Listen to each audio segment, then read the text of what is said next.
Hello, welcome to my first video for Expeditions Viking. This is actually my my third playthrough that I've done, and this is the first one that I'm actually going to screen capture and upload for public consumption. So hopefully, because I've played this through a couple of times, I'll be able to shed some light on some of the more difficult fights, as well as some of the different ways that you can develop both your party and your homestead in order to sort of maximize the game and make sure that you have access at the end to all the different options and content that you could possibly want. So, a couple of sort of caveats before you get started. The first caveat is I cannot pronounce Viking names. I tried it. It's horrible. I won't subject you to it. And so therefore, for the most part, I'll either use nicknames or I'll just make it clear what character I'm talking about. I apologize for my inability to speak Old Danish and Old Norse. It's just something that never came up before in my life. Now that we've gone over that, we will go on through character creation. I'm not going to go into too much depth on character creation in this video. There's so many different things that you can do with character creation, so many different ways that you could have your skills and your stats interact, that I feel I could go on about character creation literally probably for days. And I'm fairly certain that you don't want to sit here for days and listen to me go on about character creation. If you really do, I will be making another video, or probably two videos, that will go over character creation in more depth, as well as possibly a couple of different videos about builds that you can use in this game. So if you really want to hear me go on for probably an hour or two about character creation and different character builds, then you are more than welcome to watch those videos. So, suffice it to say that to start this game, I am making my warrior here. She is going to be pretty much kind of like your typical tank. Now, I'm actually going with max strength, max endurance, middle of the line, slightly above average finesse. The reason I'm doing this, obviously max strength, she's going to be a tank, she's going to be in melee, so she's going to want to have the strength to raise her damage with axes and swords. Endurance, fairly obvious. I mean, you cannot really tank in this game without endurance because of the hit points, base damage reduction, and block chance. Basically, those are the three stats that you need to tank. For my third stat, I could have gone with finesse or sense. I mean, I could also go with perception and have a bow bar. I don't really like having a bow bar on a tank because I feel like the tank should be kind of moving forward to engage the enemy as quickly as possible. So I ended up deciding to go with finesse, and the reason is it just gives me a slight boost to my melee damage overall because it does give me a better chance to crit. You'll see my chance to crit is 7%. If I was to take the perk, or not the perk, the passive skill, Fortune Favored, it would be at 10%, which is it's surprisingly high for a tank. It will proc a decent amount, and that little bit of extra damage can be very helpful for the party as a whole. So on to skills. Basically for skills, you have a choice as a tank between taking an axe and a sword. It's very important that you kind of get that choice down right to start with, because you don't have that many skill points that you can sink in and max out all three trees. Because as a tank, you're pretty much have to max out the shield tree. And that just doesn't really leave you with a lot of skill points otherwise, so you can kind of go axes or swords. Axe is kind of more of a utility option. You have the ability to expose your opponent. You have the ability to disarm your opponent. So you generate a lot of utility for your party. You can really open enemies up for DPS, or you can reduce an enemy's damage to save your party. Sword is more of kind of a more straight damage tree. You have Heavy Swing, which ignores damage reduction, and you have Execute, which if you damage the opponent at all in the following turn, you automatically kill them. Both trees are very viable for a tank. It doesn't really matter which one you take. It kind of boils down to some personal preference. For the purpose of this playthrough, I am actually going to go with the sword tree. And the reason I'm going with the sword tree, and I kind of suggest this on most player characters, is because the first weapon that you get in the game is a sword. So it's kind of helpful to have a high sword skill so that you can use that first weapon that you get well. Unfortunately, because I started off as a tank, and this is the downside if you choose to go this route, you don't really start off with a lot of spare skill points, because by starting off as a tank, you're kind of forcing yourself to take both sword or axe, and then your shield as well. So basically, you're doubling up on your weapon skills, which also happen to be probably the most expensive skills on average in the game to upgrade. So I don't have a lot of points left, and I can't even, I'm going to just put them into, I'll put them into the range damage reduction. And this is just because you do end up facing off against a lot of ranged enemies. So even in the early game, that extra 5% of range damage reduction is going to be pretty helpful. Especially since in the early game, you don't really have access to good armor of any type. You will get this warning. It says that you haven't spent all your skill points. Are you sure you want to continue? Of course I want to continue. I only have 2 skill points left. There aren't too many other places I could spend them.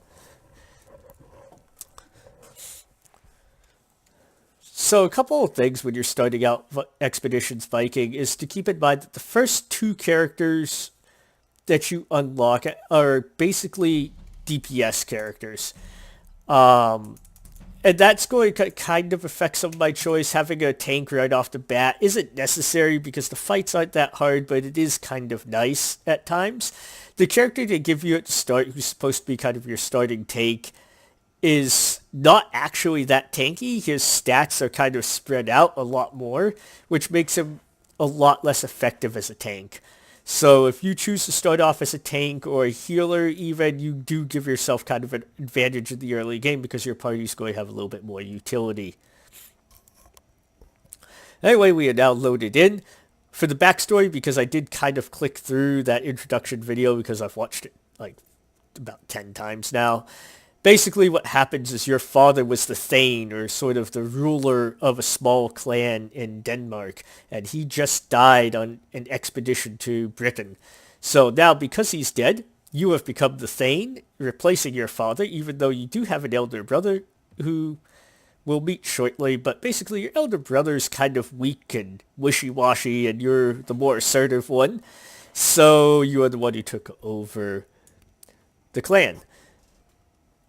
So I'm not going to go and read through all the dialogue. I'm just going to kind of recap it. So basically, it's the evening of my father's funeral, and we're reminiscing about the earlier parts of the funeral celebration during the day, and all the neighboring Thegns have come to attend my feast. The thing is your father was not overly successful or overly popular. He was very respected as a warrior, but he was more of a fighter than a leader, I guess you would say. He was more at home on the battlefield and governing the clan. So the guests have filed into my longhouse. The Thegns enter first, each trailing a modest group of warriors. And so my mother basically leans over and tells me that I should go. You should greet each of the Thegns before the feast begins, but listen well to their words. Well, I think I'll do that. And this is kind of key here. This kind of sets the stage. Few of them would benefit from making this a smooth transition. It will be important to know where they stand. And that's going to be kind of your problem all throughout the game, is nobody wants to make your transition to Thegn easy. So I'm going to start at the top here, just kind of work my way around the room. And this lady here, like I said, I don't do Norse names or Danish names. I just can't do it. But basically, she's the most influential, I guess. She is the vassal of the king of Denmark, and she is the current ruler. Oh, I'm sorry. She's the vassal of the current king of the Vikings, and she's the current ruler of all Denmark. So she's actually very, very powerful. And she basically compliments you and tells you it was a beautiful ceremony and extends her condolences for my loss on behalf of the king. And like many others, she advised my father not to seek out the islands across the sea, those islands being Britain. She says, I'm not surprised they claimed his life, but I am glad at least he died with a sword in his hand. And I'm going to say thank you for accepting the invitation. We are honored that you could make it. And you'll see up in the corner there, it did increase my reputation with Rive. I don't know if I'm pronouncing that right, but it does increase my reputation with the city by 1, which is important because your reputation will affect things like, the prices of goods within the city. I'm going to ask her if she knew my father well. And she says, I knew him as a warrior. We fought together in several battles, and he struck me as a shrewd tactician. When your king needs you, I hope that you will serve him as well as your father did. Of course I will serve. You have my word on it. She says she's glad to hear it. Our king will not forget those who aid him in battle. I'm going to excuse myself and continue my rounds. Yes, I'm going to talk to Ketil here, and he's basically one of your two childhood friends, and he's going to be one of the characters that you end up having in your party. I'm going to say, not too busy to check in on you. He tells me he's had an uneasy feeling all night long. Have you seen school's housecarls over there in the corner? Housecarls are basically like bonded warriors, bodyguards, loyal bodyguards. He says he's heard stories about them. And Nefia, who's my other childhood friend, seems to be expecting trouble too, so I've decided to go easy on the meat and keep an eye out. I'm going to tell him I appreciate that. It never hurts to be careful. Speaking of which, keep an eye on the big lug back there. He and his friends have been putting their heads together all night. I think he might be planning something. I'm going to tell him that Asleif, I don't know how you pronounce that really, but I'm going to tell him his family he wouldn't attack me. So sure, he wouldn't do anything underhanded, but it's basically tradition for your families to fight over who gets to sit in the big chair. So a lot of this sort of opening dialogue is just kind of setting the stage for the rest of the game. I'm going to call him, I was going to call him Assel, but that just doesn't sound very right. So I'm going to call him Leaf. Leaf is a distant cousin. He's the leadership of the clan has moved between my side of the family and his for generations. And he is known as a skilled warrior and a hard worker. So, now I'm going to tell him I hope there is no bad blood between us, because it seems like as a good warrior and a hard worker, he kind of has a lot of respect from people. So it would be probably better if I was able to keep him on my side. So he's going to tell me it's no secret he didn't agree with how my father ruled the clan. Bearing this in mind, he doesn't see what gives me the right to succeed him, but this feast is in his honor and he will not insult his memory here, nor will he challenge my claim to leadership. I'm going to ask him if he believes he would be more suited to lead us. He says he does, and I ask him, because I am a woman? So let's be honest, a woman has led this clan for some time now. Your mother's made all the real decisions while your father sated his bloodlust abroad. Now you're in charge because your brother is too meek to lead us. Says I won't hesitate to swear fealty to a woman who has earned her position as Thegn, but when that position was granted to you simply because of the failures of the men who were meant to hold it, then it is time for change. Now I'm going to tell him you are wrong, and I hope that you will give me a chance to prove it. So it looks like I might have trouble with him down the road. And this is my elder brother, as I told you at the start, and as Leaf told us, he's sort of a weakling. He doesn't really have a lot of respect. He does greet me. He seems to be okay with me being the Thegn in his place, even though he is the older brother. I'm going to ask him how he's doing. He says, I'm certain father is feasting with Odin now. The old man will surely be more at home in Valhalla than the other was here. Now I'm going to let him know, because it seems like people talk about him. I'm going to let him know that if anyone disrespects him, let me know about it. I'll make sure it doesn't happen twice. And apparently there have been some snide remarks, but mother has always been more of a Thegn than our father ever was, so in a way this changes nothing. To tell you the truth, I think our clansmen are almost as relieved as I am that you took on the mantle. And so I'm going to excuse myself and continue around the room. And the rest of these are basically just other local Thegns. And, this is Halfdanar. And he's going to say, we're not expecting your claim to leadership to go uncontested. And because he's an outsider, I'm going to tell him I'm the rightful Thegn. If anyone thinks otherwise, we'll sort it out the traditional way. And, a lot of this is just kind of trying to kind of build the stage for this character, come across a little bit strong, so that my enemies don't think I'm completely weak. And School Skullcleaver is the Thegn of Yelling. I don't know if they pronounce it as a J or a Y, which borders my area. The city is a large territory, and School is one of the most powerful Thegns in Jutland. Yelling has prospered under his rule. And he's being very friendly. It seems he's being very friendly to me. So sorry about your father. If there's anything the people of Jelling can do to aid you in these trying times, don't hesitate to ask. So I'm going to tell him that that's very kind of him. Of course, we must all stand together against the Frankish threat. He's going to ask me, what are your plans for this place? How would you lead your people? You have a number of different options here. And the important thing to notice is that some dialogue in this game doesn't really make a lot of a difference at all. Some of it actually has very great implications. It could actually, some dialogue options will change the course of the story.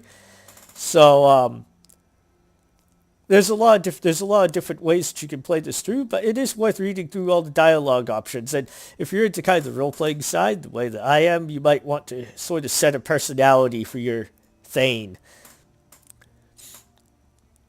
And I am going to tell him that we will start by... Well, I'm going to say I wish to be an attentive Thegn. My father kind of left the people, to their own devices and didn't pay attention to them. So I'm going to try to make up for that. I'm going to build a folk moot, which is kind of like a place for the people to meet. School says a wise course. I can already tell you'll make a better Thegn than my father. As he said, he was a great warrior, but it's clear that that's where his interests lay. He says, I'm sure you know I fought with your father many years ago, and he had a real taste for battle. And he's going to tell me he came to me for advice before he mounted his last journey on account of my ties to Kalpang.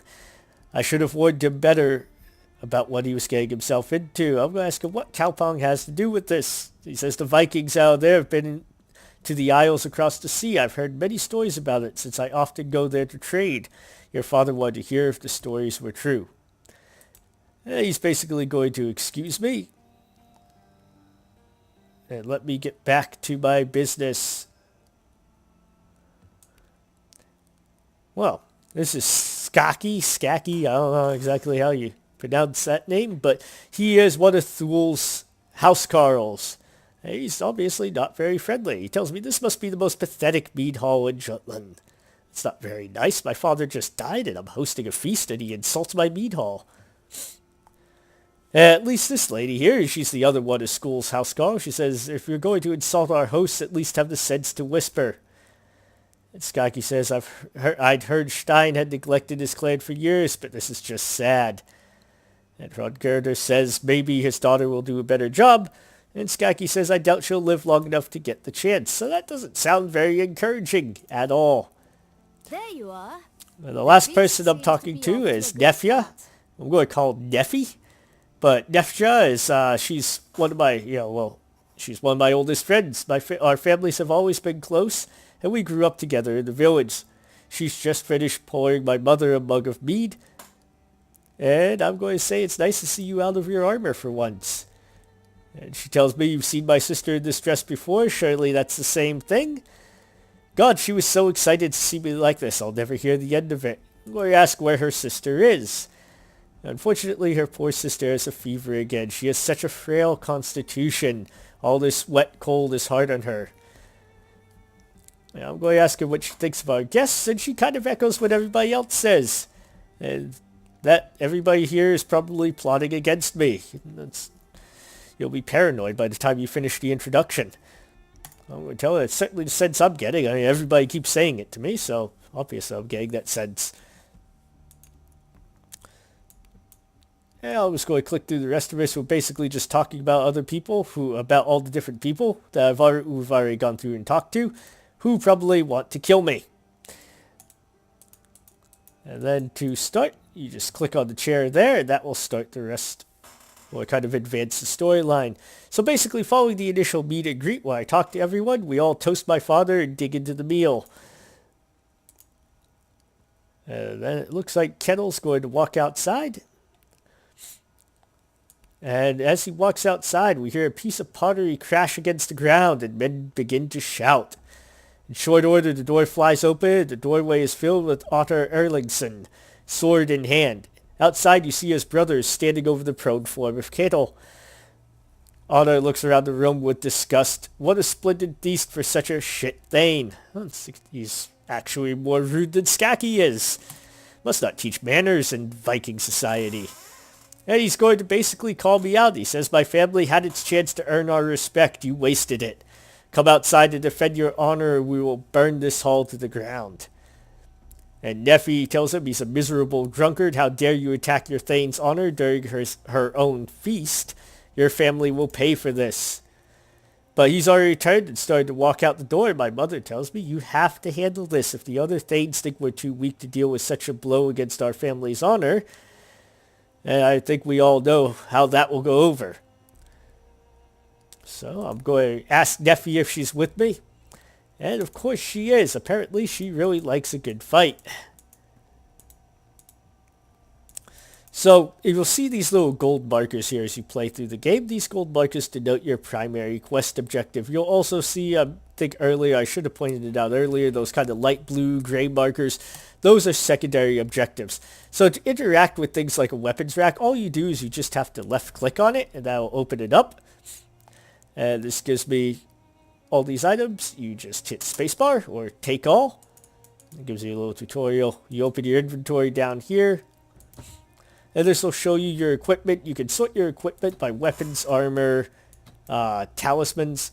I don't think I've ever actually gotten a talisman, but apparently they exist. And then these are craftable combat items like mead. You can also find your traps and, traps, fire pots, stuff like that in there.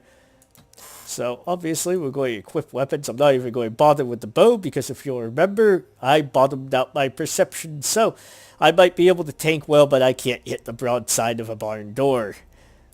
So I am going to take my sword and shield and head on outside to defend my honor. And they did say that the last patch was supposed to fix these loading screens. But I'm not quite sold on that being the case. It seems like, if anything, the loading screens have gotten a little bit longer. And hopefully the game didn't just freeze up. No, it did not. Sometimes the game does freeze and crash. Luckily, there are a lot of autosaves in the game. And so, because of the way the autosaves are kind of staggered, you don't run the risk of losing a whole lot of data if it does crash, or rather when it does crash, because it will crash. There are stability issues still. But the good news is that the design team is aware of them, and they do work pretty actively to try to fix these glitches and crashes, and they are responsive to the community as a whole. So, while there are some issues with the game, it is good to see a design team that is taking an active interest in ongoing maintenance and improvement, as well as listening to the input of the community. So anyway, back to the story. Most of the guests have followed me outside and formed a half circle behind me. I'm dimly aware of the other Thanes muttering among themselves. And Neffy runs over the kettle to help him back on his feet. A streak of blood runs from his hair down his cheek, but it looks like he can still fight, which is good because there are 4 of them and only 1 of me. Well, 2 of me, I guess, because of me and Neffia. So she says 4 against 1. This is what the sons of Erlinger Thorgus, whatever his last name is, consider a fair fight. And Otter's brother tells her to shut your mouth, woman. He started it. I'm not sure who he is, unless he's referring to me, in which case he must be very drunk, because I don't look that much like a he, do I? Maybe I do. I don't know. And I'm going to tell them, if you crave a fight so much, there are proper ways to handle this. You should have challenged me to a duel outside of my father's funeral feast. And Otter shifts his weight restlessly as he regards the Thanes assembled behind me. And he tells me, too late for second thoughts. When Leif is our Thane, he can judge the honor and what happens here tonight. But Leif tells him, you've gone too far, Ottar. There is no honor in this. I must take Wisna's side here. He says, fine, we'll kill you all, then I'll be Thane. So I guess he wasn't that devoted to Leif after all. So that does give me a nice 4-on-1. So this is how you start out with combat. So combat, as you can see, is turn-based. And it is also based off of these little movement hexes. So basically what will happen is you can select your characters in any order. And that's very important, because sometimes you're going to want to have one character go before another. For example, if you had a character that had, if you were trying to attack a character with a shield, and you had one character that had an axe and could expose that target. You would want to have your axe wielder go in first and expose him before your DPS tried to damage him. That one's a very basic example, but there are plenty of examples in this game where you want to have, there's a certain order that you want your characters to go into. So to move around is pretty easy. You just left click on the square that you want to go to, and then to attack an enemy, you just left click on the enemy. So you can see I just attacked Otter right there. He's going to die first. He broke up and insulted my father's feast, so he's definitely marked for death. So when you want to select a new character, you left click. That's pretty much all you use in combat. You don't really use right click for much of anything. So Nefja is armed with a spear. So you'll find with some weapons, spears and Thegn axes, two-handed axes in other words, they have a reach of 2 squares. So you'll see with like Wisna, because she has a sword, she can only hit enemies that are in the square or the hex adjacent to her. On the other hand, Nefja can attack him from where she is because her spear has longer reach. And so obviously what you want to try to do if you're fighting a larger group of enemies is you want to try to choke point them. And you put your tanks and your shield bearers and tanks up front, and then you'll have a line of spears and Thegn axes behind them. And that way you can basically bring 2 of your characters to bear to target enemies. Also bear in mind that you can move after you attack within the yellow squares. So I just moved her behind my player character, because that way if he wants to attack her, even if he had wanted to, he would have had to trigger an attack of opportunity. So if he was to move out of this square, say to this one, I would get an automatic free attack against him because he moved away from me, because he moved past me in melee range. The same thing will happen to you. Obviously, you want to try to avoid triggering those attacks of opportunity, because why would you want your opponent to get free damage on you? So I'm going to move Leif down here to attack him and weaken him a little bit. And then I am going to use Kettle. I am going to try to use one of his abilities. This is the ability bar. It shows all the different abilities that the character has. And I'm going to use Quick Shot, which is a bow ability. It makes him fire 2 ranged attacks at minus 30% accuracy each. I'm using this for. This is very useful because you could do something like this where I basically use one attack to finish off that one guy who is low on health. And then my second attack is going to go to the second nearby enemy just to drop him down a little bit more. And then once we're done, actually, I forgot to utilize the rest of my player character's move. She's going to move down here to try to close the gap with that bowman.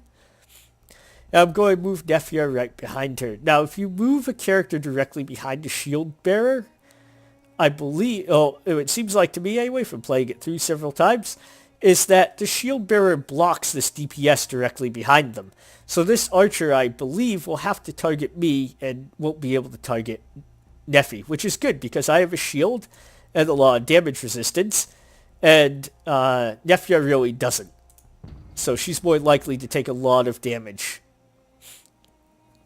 Now you do see the enemy healer there. He's denoted by his little cross symbol, and he just went up and healed that enemy there. So these little symbols next to the enemies will kind of tell you a little bit about what they do. So the fist icon usually denotes them as being some sort of DPS, as being like a melee DPS. The cross symbol denotes them as a healer. The shield that you saw earlier above Ottar denotes them as being kind of a tank or a tougher, high damage resistance enemy. And then the little arrowhead means that they are ranged. So I am going to activate Quick Shot again. I'm actually just going to try to drop this guy completely. I'm going to put both arrows into him. And that was successful. And we dropped him. And what that'll do is that'll let Leaf move forward. And I'm going to activate Stun on this healer here. Mainly just to show you what it does. So it was successful. He's now stunned. And next turn he won't be able to take an action. And now I'm going to move my player character down here to attack the archer. I'm going to move Nefja down as well. And here's a good example of how that choke point kind of works. I mean, this archer, if he was trying to move here, he can't move through this gap because my shield is blocking it. But meanwhile, my spear DPS, or she had a Thegn axe, she could do the same thing. She could strike over this character. I could basically bring both of these characters' damage and abilities to bear on that one character there. And so that's why it is useful having some, shield and spear spear and Thegn axe wielders in a party. So now my character's going to go down here and finish off that archer. You hope to best me? Pathetic. And this should be the last round of combat.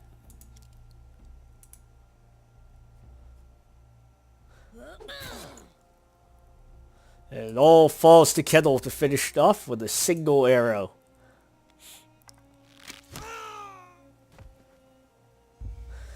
And that concludes the fight with Otter and his brothers. As you can see, most of them are now dead, or at least one of them is dead. I think two, actually. I think Otter died as well. So this is the post-combat screen.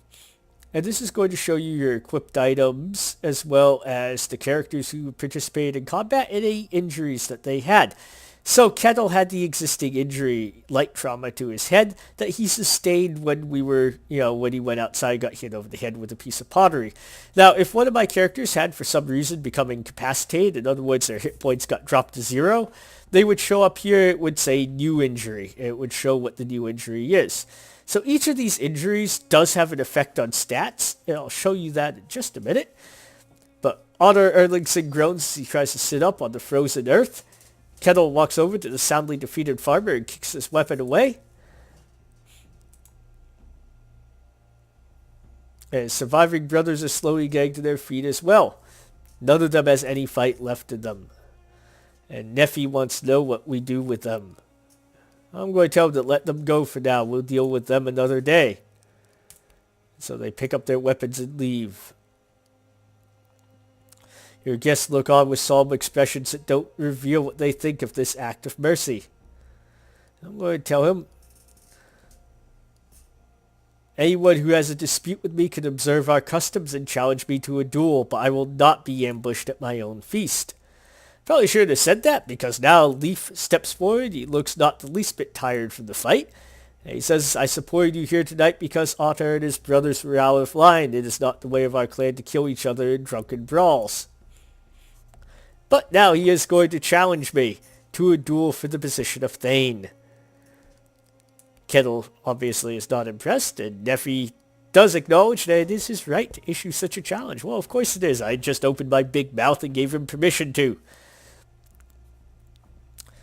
So, I could ask him why, but I think it's pretty obvious. He told me he's challenging me for the position of Thegn, so I'm guessing that that's probably why he's challenging me. So I'm just going to go ahead and accept his challenge. Says we will meet on Holmgang Island tomorrow at noon. May the gods favor you.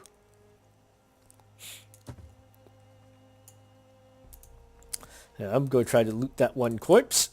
It's always worth trying to loot, so you'll see like when that little hand pops up, you can go in here and loot items. Sometimes they'll be empty, but sometimes not.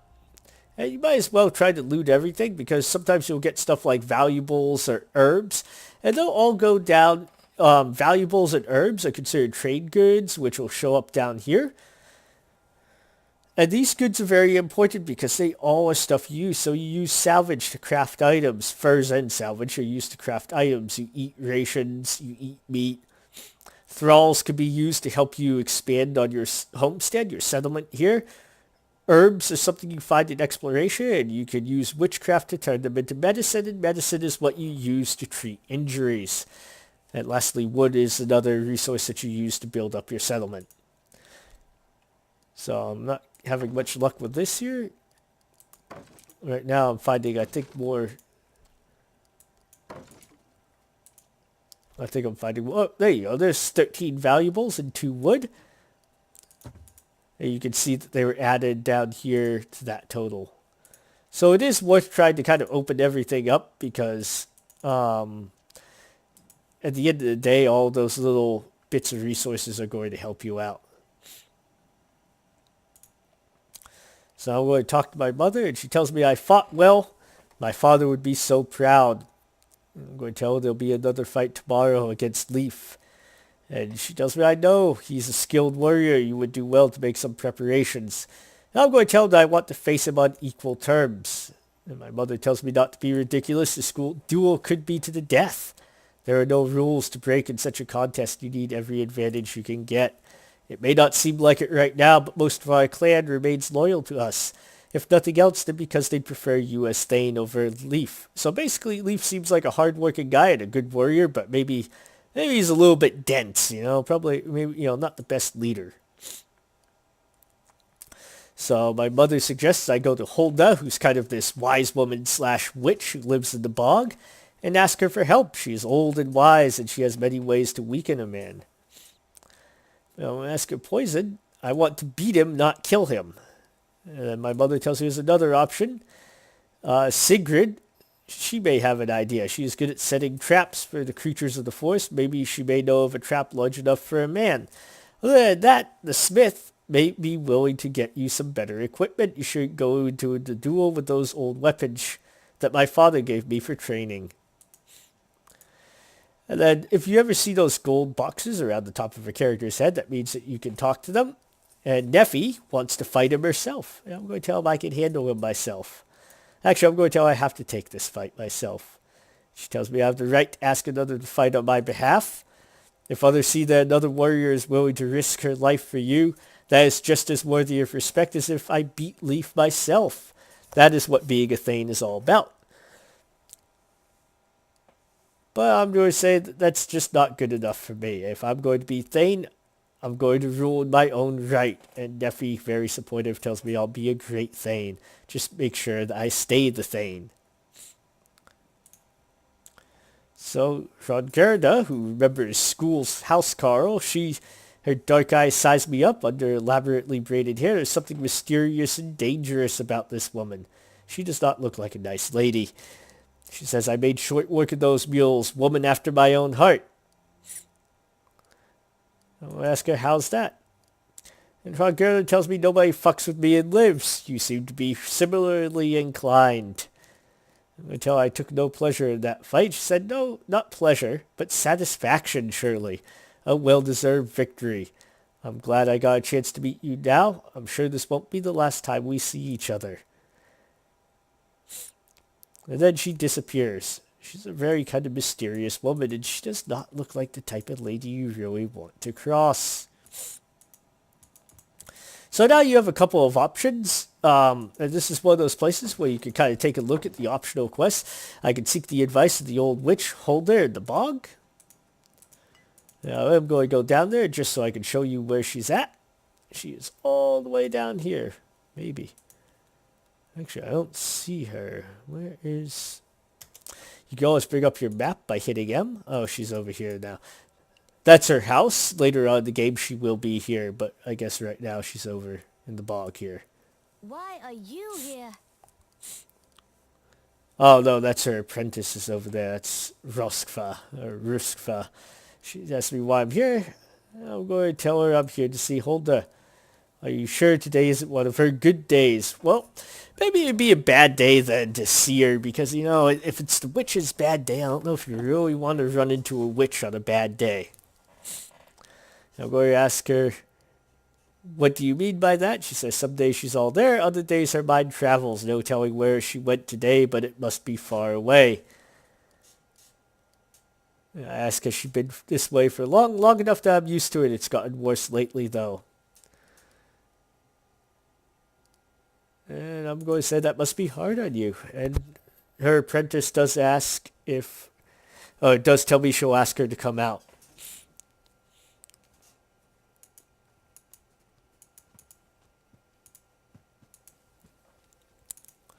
And so now we have to wait while she goes and summons the old witch of the bog. We've got visitors, Hulda. It's the Thegn. Come out and say hello.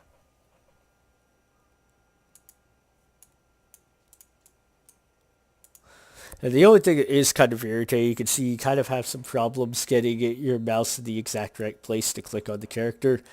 But anyway, Hulda emerges from her little burrow. What are you doing home so soon? Did you decide not to go?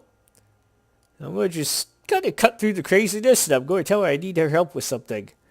And she tells me I offered you help before you left, but you said the favor of the gods was all you needed. I made an offering to Thor when you left, and that same night, he struck the big willow with a thunderbolt. And Roskva says, this is Wisna, the daughter of Stein and Ostrider. Do you remember her? And Hulda says, of course I remember. Don't give me that look like I wouldn't remember. And she asks me why I'm here. So obviously she's not quite all there. So at this point, you could ask him for, or you could ask her for help with the duel. And she would. I actually don't know. I thought I told you that you would need the mixture, but you wouldn't take it. And then I would tell her I was hoping you could help me. And she says, of course I'll help you. I'll always do what I can for you. Last time I gave a good fat rabbit to Thor that he might watch over you on your journey. That very night the big willow was struck by a thunderbolt. She's really stuck on this big willow and thunderbolt theme.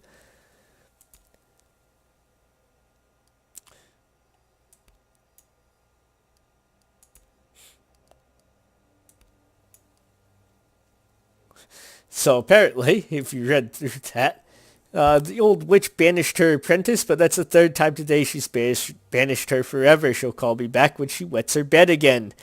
So, a little bit more information than I might have needed. And I'm going to tell you shouldn't talk to her apprentice that way. And Holden tells me she's out to make me look like an imbecile so she can be the new witch. Don't listen to a witch. She says there's nothing wrong with me. I'm just going to say, I think we're done.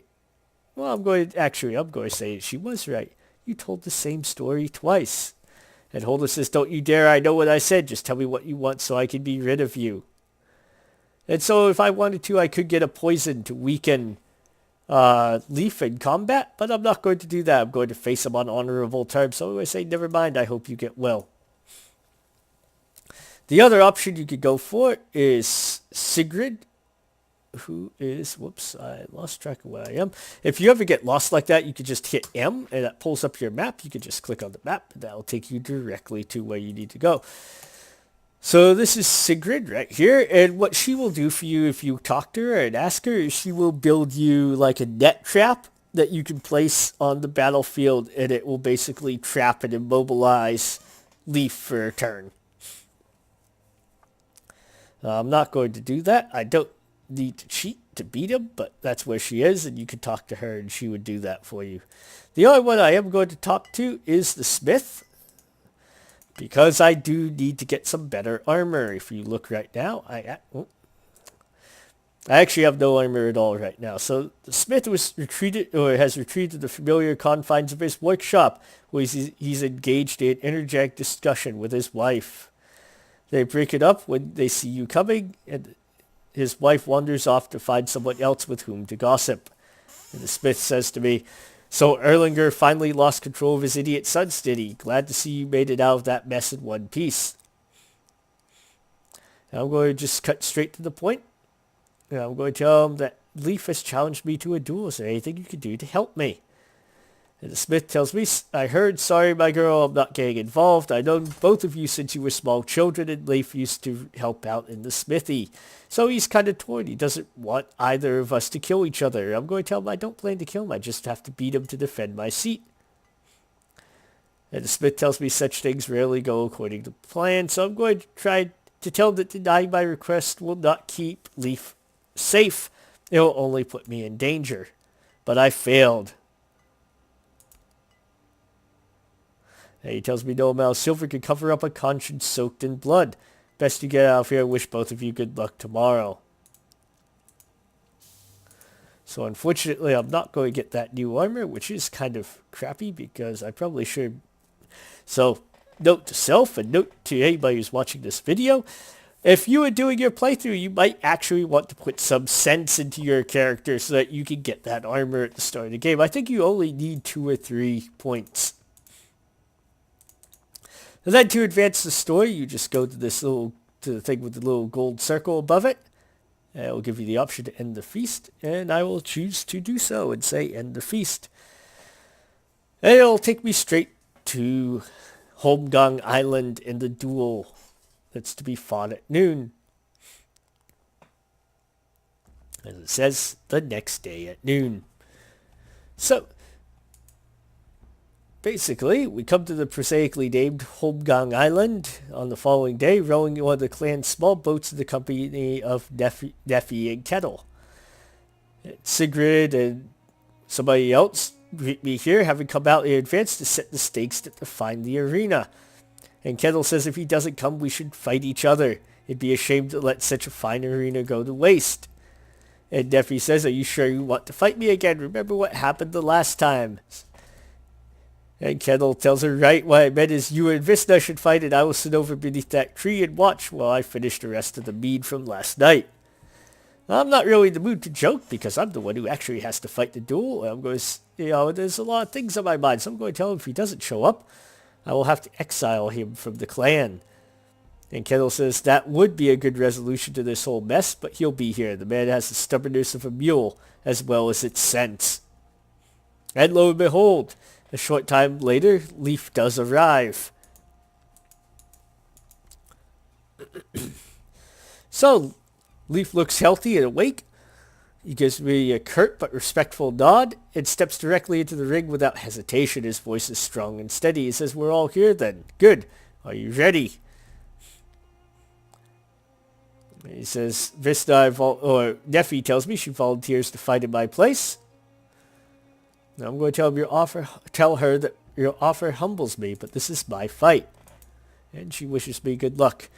Sigrid tells Leif that he has to issue the challenge, so he clears his throat and impatiently recites the clan's traditional rules for single combat. I, Leif, son of Grimvarder, have challenged Wisna, daughter of Stein, for the right to rule our clan. The winner shall sit as Thegn of Skjern and reside in its longhouse. She shall receive no other reward beyond this. Should she survive, she who is defeated may swear fealty to the winner, or her life is forfeit. If either of us falls in the duel, their body shall be buried here. All weapons are permitted. The duel will end when either warrior is dead or incapable of continuing to fight. As the challenge, the first strike is mine to make. So I might as well just launch my first attack.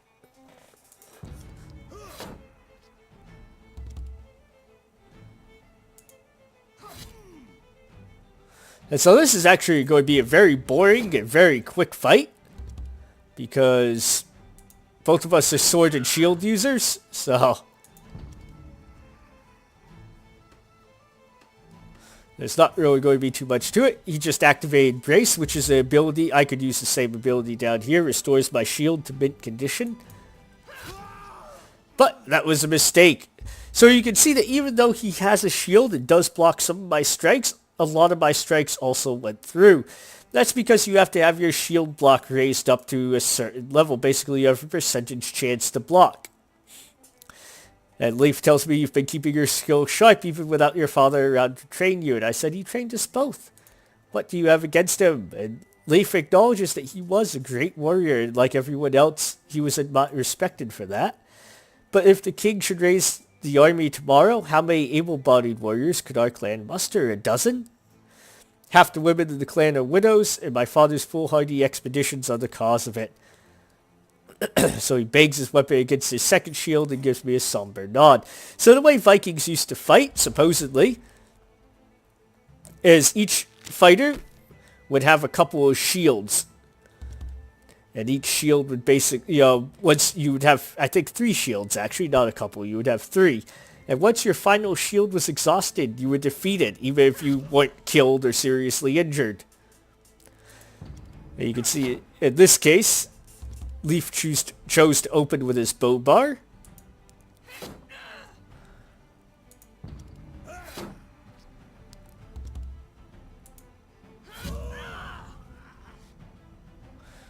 And now we're right back to just swinging at each other. Like I said, this is not going to be a very exciting fight.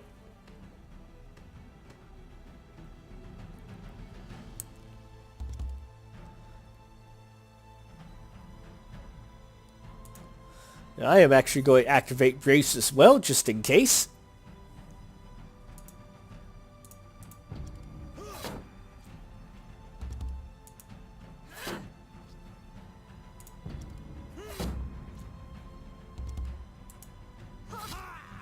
As you can see, I took him off. So you can tell just by kind of the way we're blocking each other and how the blocks are going that my shield block is probably slightly higher than his because I'm actually getting more. I got significantly more blocks, and that was kind of the deciding factor. And you'll see in a minute because he'll join my party and I'll demonstrate to you the importance of having high endurance on a tank.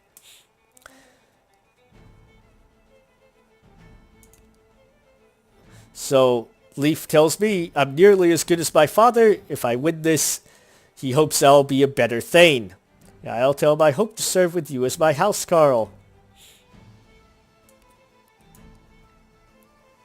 And Leaf tells me his honor bids him to, and if he should win, he hopes that I will serve as his. Well, that's not going to be an issue.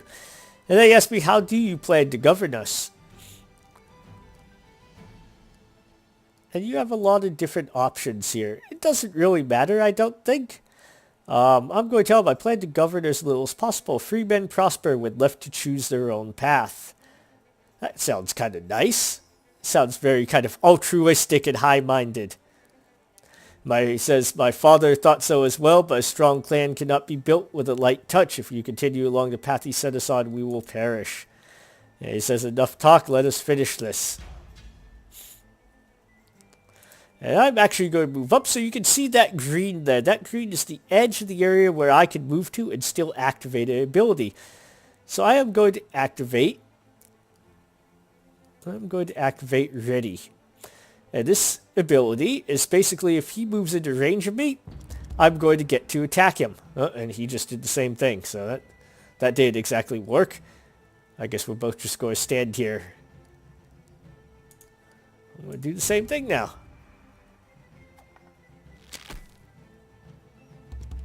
Alright, and now, because I did that, he switched to his bow, which, because he has his bow out now, he's vulnerable, he has no shield. So I'm going to take advantage and move in and get a free strike in. And boy, did he hit hard.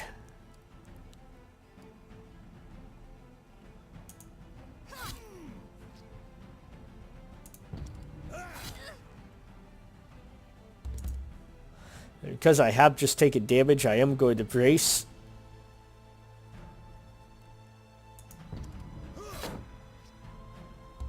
And you can see he does hit pretty hard. And that might be problematic for me. Oh, I might not make it. I might not win this round. And I did. I got lucky and his shield block didn't proc. If it had procced, he would have downed me there because I had no health left in my shield. But I did win. And because I won that third round, I did win the duel as a whole. And so now my challenger struggles back to his feet, but he leaves his weapon in the mud. In the end, he settles for just sitting on his knees before me, his head hung in a signal of defeat. He says, you fight better than I expected. You have become a very capable warrior. And I have several options here. These are the sort of the discussion points where it will affect the story. You can exile him. You can execute him. Or you can accept his pledge. And that's what I'm going to do because that will have him join my party. And I will, I do kind of like the idea of having a fourth person in my group. And he says that I have shown him great honor. He hopes that the challenge won't linger in the air between us. He wants me to know that I can depend on him from now on, fully. And Kendall says, glad to have you with us. You put up a good fight. I'll be glad to have you on our side. And Nephew says that he was a fool, but she hopes he's learned his lesson. And she is glad to have him as well. So as you can see, Leaf joined my herd. And now I'm going to show you just kind of the difference. And this is why I was able to block more than him. And this is also why you want to, why having a player character tank might be viable from the start of the game. So this is your party screen. This is where you can kind of look at the different members of your party. So Neffy, you can tell, she's a scout. She has top tier finesse. And she has decent endurance as well. I mean, if I was building the character myself, she would probably have maxed endurance. But her max finesse means that she's going to be fighting primarily with either daggers or spears. I prefer to leave her fighting with spears just because of that extra reach and that kind of ability to hit over the target. Now you're also going to see these traits down here. You're going to see aggressive, honorable, skeptical, and independent.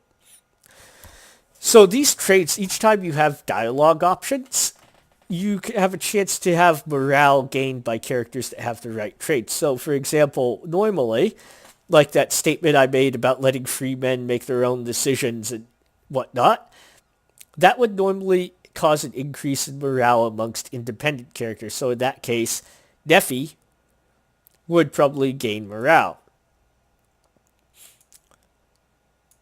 I don't know if there's anything that really counteracts that, but you'll have other traits as well. So like honorable characters might object to dishonorable choices in dialogue. Skeptical characters will kind of lose morale if you buy into superstitions during dialogue. And it's important to keep in mind because morale does have an effect on how well a character fights in terms of confidence of character on a scale of -10 to 10. It affects physical and mental resistances. So you want your morale to be high because that's an easy way for you to keep your physical and mental resistances up. Now, if we take a look at Leif, now Leif is sort of like, I don't know, because they give him a sword and a shield, and those are actually his skill points. He's actually probably the weakest of the characters that you get throughout the game, at least at the start. And that's because he doesn't really do anything well. If you look at Kettle, Kettle has 10 perception, which means that he does make a good archer. What I don't like about his build is that he has 6 points in sense, 6 points in finesse, so he's a good archer, but then he's kind of flatlines after that. If I would have preferred to have seen all of his points put in either finesse in order to create sort of like a very high damage archer, or put more points into endurance so that he has the ability to survive a couple of hits on his own. But if you'll look at Leif and then you'll compare it to me, so we both have similar skills. I do have an extra point in shield, which does give me, let's see, it gives me 10% more chance to block. But the main difference is that I have 10 endurance. Leif has 6. And that's why he doesn't make a very good tank. So you'll notice disparities here. He has 104 hit points. And my character, Wisna, she has 120. That's 16 hit points difference. And, granted, damage comes in fairly large chunks. But still, 16 hit points is a pretty significant difference. Looking at resistances, I have 54% physical resistance and 32% mental resistance. And Leif, he only has 30% physical resistance and 16% mental resistance. So what that means is that I am 20% harder to stun or knock down than Leif is. And that's part of what's going to make me a better tank in the long run, is because I won't be taken out of the fight. They can't use a stun or a knockdown as easily to negate my ability to block. So now going on to, if you look at the other stats, Leif as a tank, he only has a 36% chance to block. That's very, very low for a tank. And that's why you saw me hitting him all those times when he couldn't hit me very well. So he had 36% chance to block. I had 71% chance. And you saw it procced almost every single time that he attacked me, and I still had health on my shield. My block was proccing. And that made a huge difference in the fight. In fact, that made probably all of the difference. You will notice that because he does have points in perception, his accuracy is at 80%, which is much higher than my 55%. But once again, I'm not intending on using a bow if I'm tanking. And his 80%, so if he was to use something like, say, Quick Shot, which is one of the best bow abilities, his 80% drops to 50%, which means that really only one of those arrows is going to hit. So there's not really, in my opinion, a whole lot of point to giving him those points in perception. And then, just going down, I have 38 to 44 damage. He has 31 to 36. So basically, because my character is min-maxed to suit her role, She's just a much, much better tank than he is. She's just going to be able to do a lot more than him. You know, and that's kind of a big thing. Now, the one thing you will notice is he does have higher damage resistances, but I believe that has mostly to do with his armor. My character, if you'll remember, because she did get the armor from the smith, she literally has no armor. None whatsoever.